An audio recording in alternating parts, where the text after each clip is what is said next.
Welcome back to Outside Views, where we dive into the real impacts of Brexit on the UK. Today we're focusing on something that has made headlines recently: how Brexit has cost London around 40,000 finance jobs. Yeah, 40,000. Let that sink in for a moment. We all knew there would be some fallout from Brexit, but the scale of this loss is far greater than many had anticipated. The Lord Mayor of the City of London, Michael Mainelli, recently spoke to Reuters about this, and he didn't mince words. He called Brexit a disaster for the financial centre of London, and that with a transitional period running. But before we get into details, it's worth remembering that the City of London is no small player. It's the heart of Britain's financial sector, a global hub, and one of the most important financial centres in the world indeed. Back in 2016, before the Brexit vote, there were about 525,000 workers in the financial district. Now, post-Brexit, Mainelli estimates that London has lost just short of 40,000 finance jobs, and that's a huge number. For comparison, earlier estimates from EY suggested that only 7,000 jobs had moved from London to the EU by 2022, but Mainelli's figure is a stark reminder that the true damage runs much deeper. So, where did these jobs go? It's not as though they just vanished into thin air. Mainelli pointed out that Dublin was one of the biggest beneficiaries, gaining around 10,000 of those positions. Other European cities like Milan, Paris, and Amsterdam also scooped up jobs that used to be based in London. It's clear that these cities have become more attractive to companies looking to maintain their access to the European Union. But why is this happening? Brexit, in theory, was supposed to free the UK from EU regulations, allowing it to chart its own course, right? However, things didn't play out that way. While the UK did leave the EU, it lost easy access to the single market, and that made it more difficult for companies based in London to do business with EU countries. And when it comes to finance, ease of access is everything. Being outside the EU created new barriers. Regulation previously aligned with the EU became harder to disentangle. Immigration controls were supposed to tighten, but in reality, immigration rose after Brexit. And the dream of Brexit freeing up the UK's economy simply hasn't materialized in the way its proponents promised. So here we are, years after the vote, and the numbers tell the story. London's financial output has dropped by more than 15% since late 2019, just before the UK formally left the EU. And meanwhile, financial services output in the EU has gone up. In France, Germany, and Ireland, it increased by 8%, and in the case of Ireland, by a staggering 18%. It's not just a jobs issue, it's about London losing its competitive edge in the global financial market. And as if to rub salt into the wound, since late 22, those three countries, Germany, France, and Ireland, have actually overtaken Britain in financial services exports. And this is unprecedented.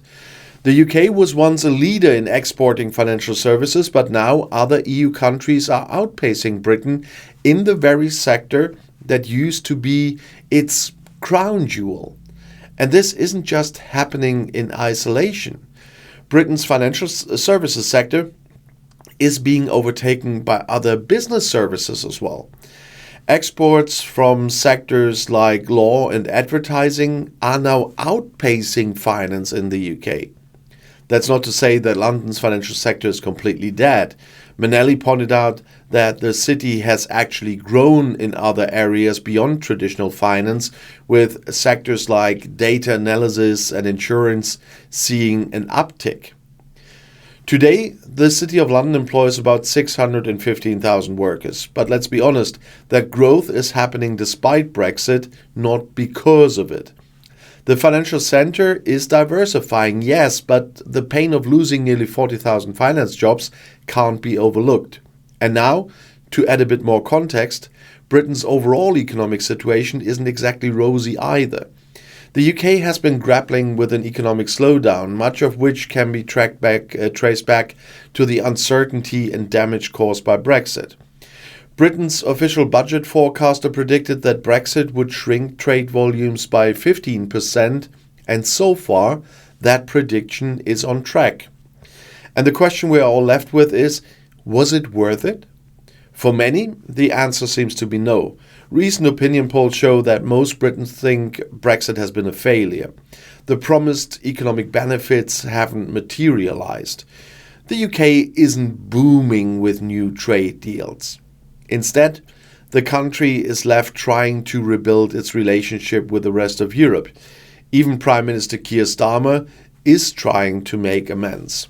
He's been working to smooth out some of the issues caused by Brexit, though he's ruled out a return to the single market. And Starmer is focusing on making it easier for British businesses to trade with Europe again, including through mutual recognition agreements for professional qualifications. And there's also talk of improving visa arrangements to help the City of London attract more talent. But the fact remains, Britain is playing catch up. Brexit has hurt its financial centre, and now it's trying to mitigate the damage. And Manelli, for his part, has been working hard to engage more with Europe. He's made 9 visits to various European countries this year alone, trying to rebuild those crucial ties. But even with these efforts, the economic reality of Brexit is hard to ignore. And as I said, there are still transitional periods for the financial sector. Next year will even be a bigger hit. And the financial sector, once the crown jewel of British industry, is in decline. Britain isn't completely out of the game, but it's clear that Brexit has weakened its standing in the global financial market, and it will continue to do so. And the most painful part? It didn't have to be that way. As Manelli himself pointed out, the City of London voted overwhelmingly to remain in the EU by a margin of 70 to 30. The financial sector knew the risks. It warned of the consequences. But here we are, years later, seeing the fallout in real time. What happens next is anyone's guess. Will Britain be able to regain some of the ground it's lost? No, I think it will lose more next year. But can London remain a global financial powerhouse, or will the gap between the UK and the EU continue to widen? Only time will tell, and especially 2025 will tell. But one thing is certain, Brexit was not the golden ticket that many were promised. And the loss of 40,000 finance jobs in London is just one of the many costs the UK is now paying for its departure from the European Union. So thanks for watching Outside Views, and as always, feel free to share your thoughts in the comments. Until next time, the next video is right here in the end screen.